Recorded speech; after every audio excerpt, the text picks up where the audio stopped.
Those are all recording? Everything. I trust you, bro. I trust you. This is so weird. I was just telling him that, like, how long have I been? 16 years as an engineer. Never wanted an assistant. Wow. Because I get really paranoid. Like, I want things a very particular way, and like if I let other people do it, and it's like, oh, I don't know. You want, yeah. And I trusted very few people. Mm-hmm. Like Cheilean was like, I was just telling he about would help, Cheilean. right? Like it got to the point where like you just let him do his own thing, and it would just be perfect, everything you needed. Because that's what you want in an assistant, right? To kind of take away the pressure and do the things mm-hmm. that you are not absolutely needed for. You know that's what I mean? what it is, man. If we put it in terms, the assistant works all the logistics. Yeah. And the engineer works all of the creative. Yes. Yeah. That's a great segue into what I wanted to get into first. Mm-hmm. But welcome to the show. Hey, thanks, man. We decided to do it in Engine Room because, first of all, this is home. This is home. Man, it's home 2.0, man. All the feelings, all the memories. Yeah. When did you start at Engine Room? Probably before me. Yeah. When did you join? I joined in the fall of 2014. Okay, I was winter. I guess January of 2012. Okay. Yeah, January, somewhere in there, because I came in for my interview with Scotty. I was expecting to meet Mark, and then I thought Scotty was going to be my instructor for school, right, for Recording Connection. Right. And I was trying to ask him all of this audio music related questions. He was like, no, man, it's cool. Don't worry about it. I remember my brother came with me, and we had a little recording, like cassette recorder, actually. Yeah. And we recorded the interview just to check on our English at home. Right, because when you came, you didn't speak any English. Barely, man. Barely any English. Barely any English. I had been 6 months in New York. Oh my God. When I took the interview here. Dude, what? Yeah. It was the wildest thing. I think it's one of the wildest things I've done in my life. Trying to join school in a foreign country, in a city like New York, barely speaking the language. Well, wait, what convinced you to come here, of all places? I was about to go to Queens Community College. Yeah.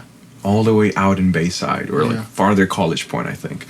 And 2 weeks before starting classes in digital audio, I dropped all classes and saw Recording Connection, signed up, took the interview, we're in. And I didn't go to college. It was just such a limp, man. I just trusted the process and my gut. Really? Yeah, a lot of prayer, a lot of trusting, a lot of enduring. Yeah. In that. Had you heard about Engine Room? Never.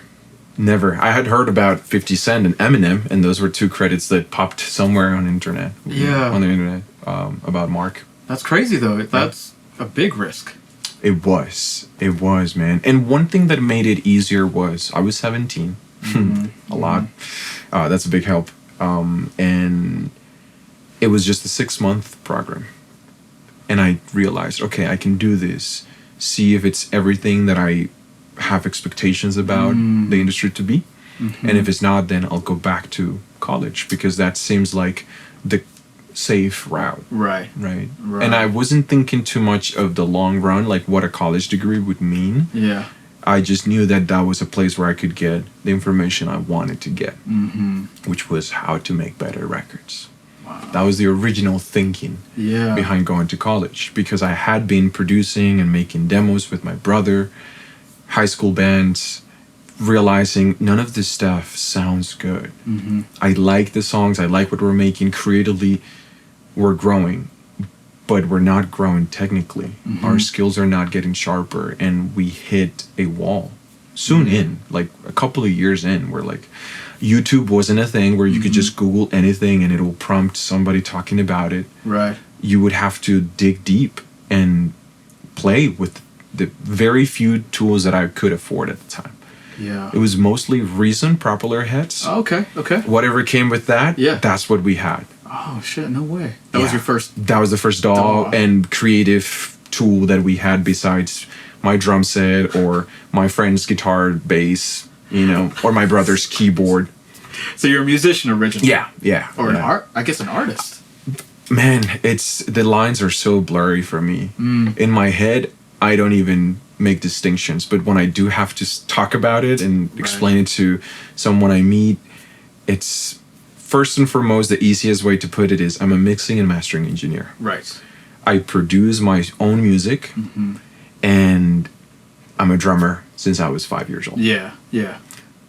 That's crazy. Very succinct. And then if we can go into the details, I'll be like, yeah, I have this solo project. Right. I put out an EP last year. We made some videos for that project. But prior to that, I've been in this band for a better part of 7-8 years. Wow. All who I met here at Engine Room. No way. 2012, I met Joe. I think 2013, I met Kev.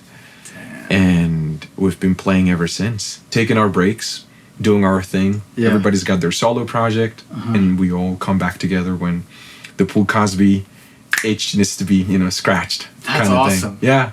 And the last record we did, live strings, a small orchestra, 7 people here in the live room. No way. Yeah, all of it here.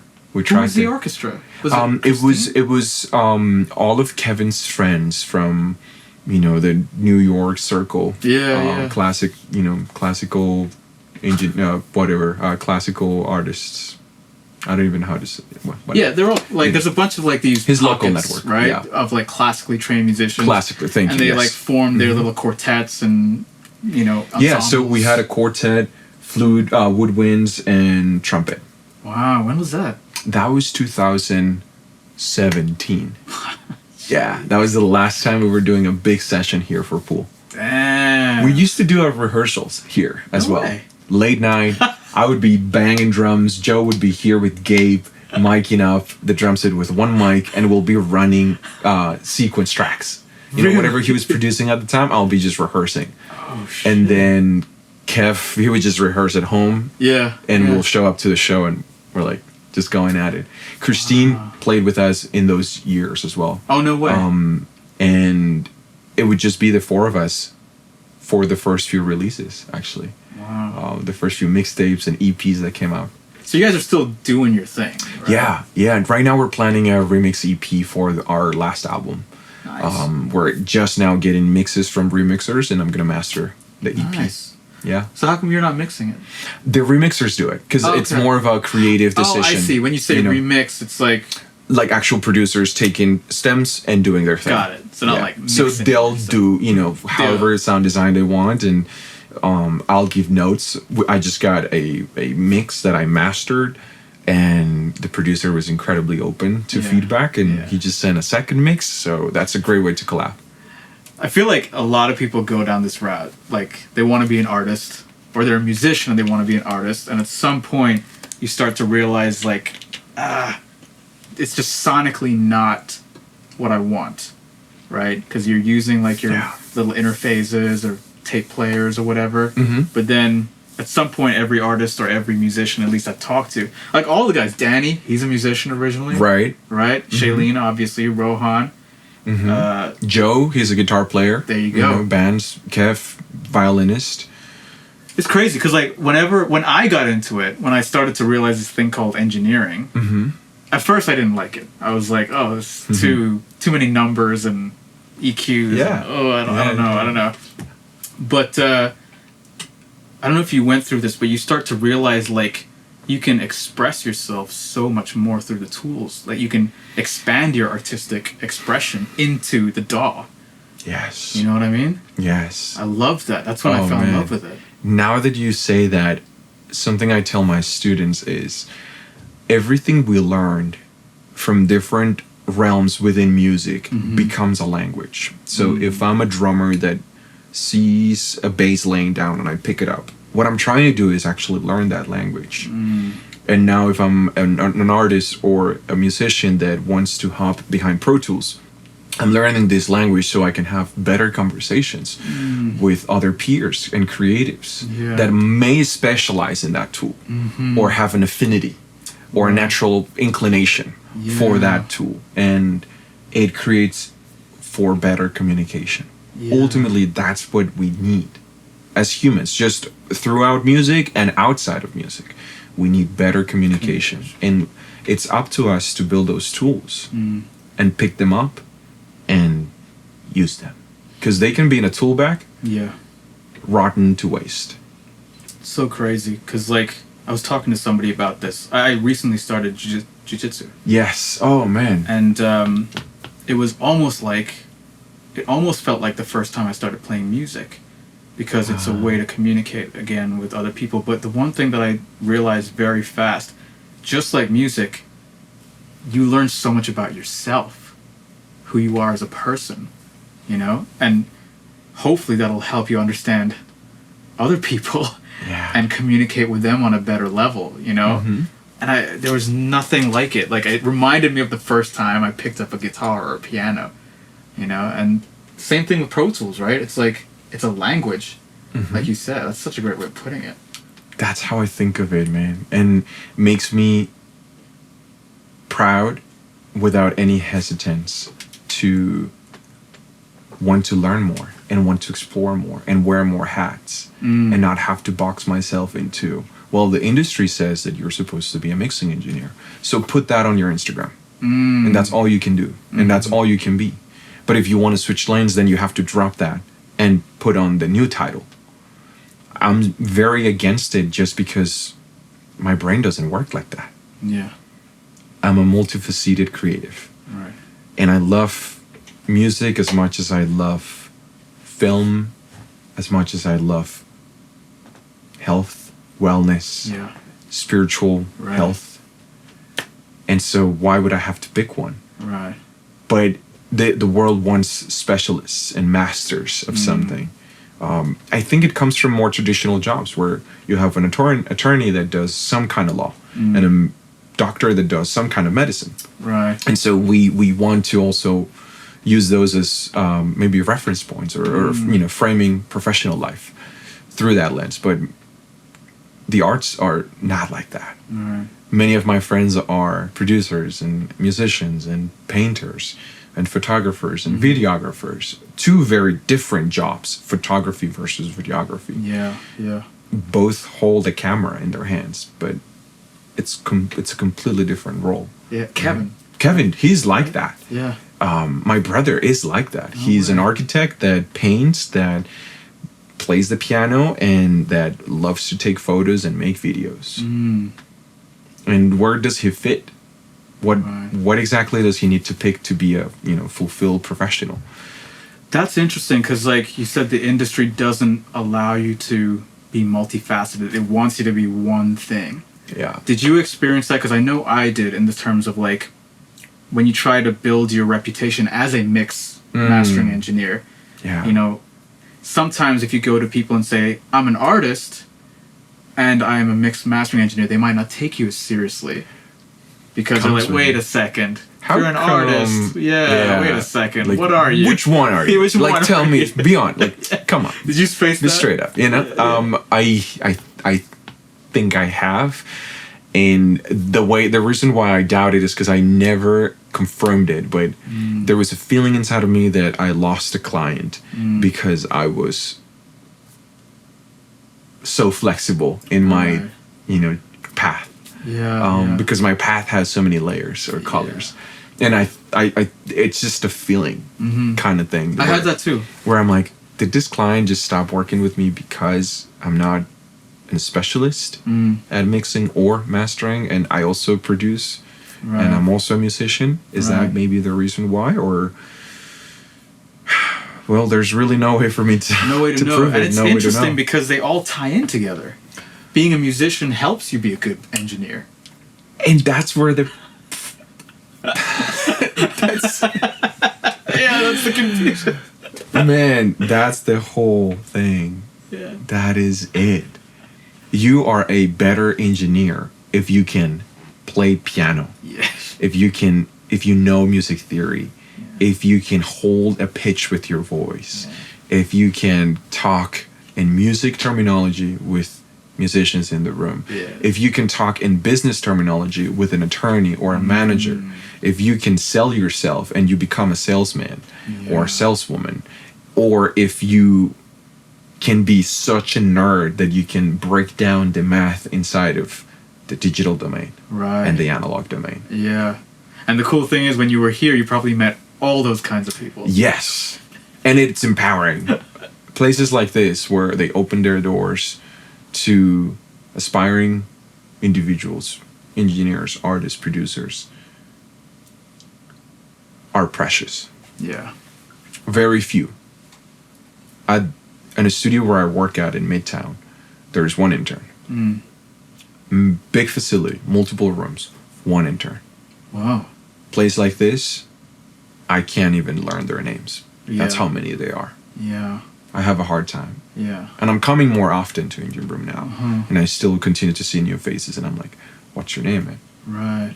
Nacor. Yeah. This was really a learning ground for us. It was like everything, almost everything that I know about being a good engineer. You learn it here. It's from right here. Same here, man. All of my chops.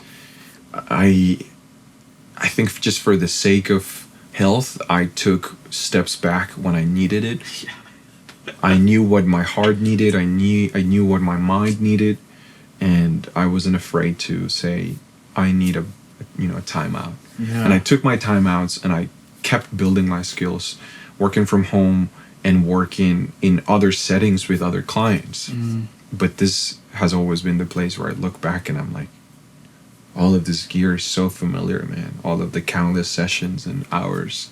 Yeah. Learning this board, learning that lyre from how it works and how it feels. Yeah. This is home for sure. Yeah, man. And you talked about like health, and I think that's something that we kind of, to a degree, everybody had their own degree. We're a little bit played loose with a little bit our health when we were here. Oh yeah. You know. Oh man. I told you guys when we met up, right? Yeah. Cheilean and I is laying on the couch, halal food, 3 a.m. in the morning. Jesus. Fuck it. Man. So bad. I never did it. I slept here, but I would always just try to be conscious about rest. Yeah. And I would always choose to go home. Really? Yeah. It didn't matter how late it was. Oh yeah, Danny was saying this. He learned that from you. It's 2 a.m. It's all right that I'm here this late, but I'm going to go home. And I'll be back tomorrow at night. That's okay. But I'll go home, change of clothes, sleep on my bed, take a shower, come fresh. I need to leave this space to come recharged the next day. Wow. That's insanely mature of you. And you're younger than me. And I was 18. Yeah, you then. were so young. Oh I was my 18, God. 19 when I was Mark's assistant. That was a 2-year journey. Yeah. Learning with him, learning from him. Assistant mastering. Assisting mastering. Yeah, and then that led into recording sessions that he would ask me to assist him on, and then later on engineer on.